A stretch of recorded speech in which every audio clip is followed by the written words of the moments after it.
Cheikh Ibra moom raw na ay maasam tuddi foo ko jot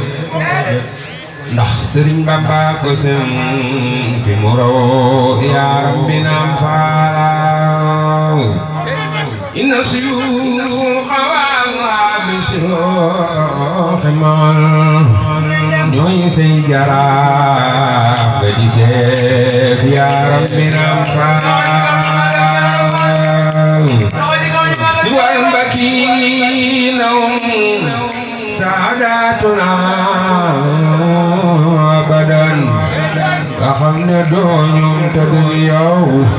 yaaram bi naam faalaw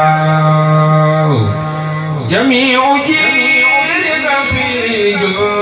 joodin wa fi karamin lamboo nañoo yow nga daan leen yaaram bi naam faalaw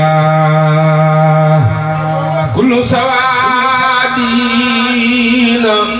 wal baydaani maasirum ñu seede wax li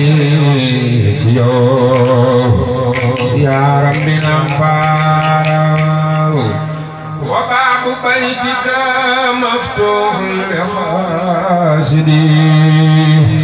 te kuy xaraf dal di bét yaaram bi naam faalaw in qaala day salaam inda baabika yaani saa fonte ak moom Cheikh bi naam faalaw inna rijaala sidaadin mukarramiin maan lamboo nañoo yow nga ub leen Cheikh bi naam faalaw nataawuloo kulloom li nay li bàyyi kasa te kenn jotul la ci yéen yaaram bi naam faalaw xat saara an ka sidaatin axyaadu moon nga dendi leen ne ti der yaaram bi naam faalaw wa man ataa'ika awlaadu damilu ataw di daw diraab ba fi yow tey Cheikh bi naam faalaw wa kullu man qad rama xatun kon di roy taxam ni du yow yaaram bi naam faalaw wala yudaaniika fi azamata ahadun bur yàlla moo la ko may yaaram bi naam faalaw wa man yumaari ala ma xaduniltuna na musuma xam ne du yow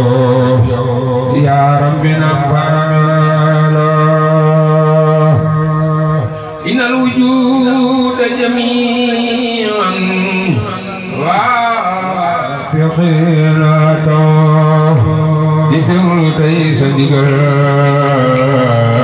yaaram bi naam faalaw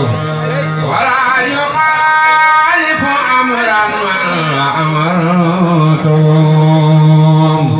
ñooy jaam yi dul daw di yokkat Cheikh bi naam faalaw wa anta ajwadu axraani zamaani man deful werante ci lii yaaram bi naam faalaw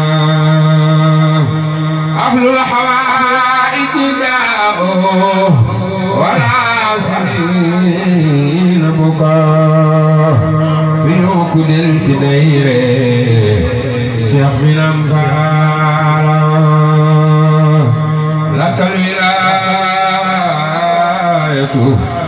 baynana zaaxiratan sag wàlli yoo jëkk feeñ فعلي على البلاغة والأزار خاتمة مصنوف وخلد لي شيخ بن أنفال هم يمدحون فخا لكنهم جهلوا يصنع لي ملوخ يا ربنا أنفال قد تختارون في جود وفي كرم سماسكتي يا جسد يا ربنا أنفال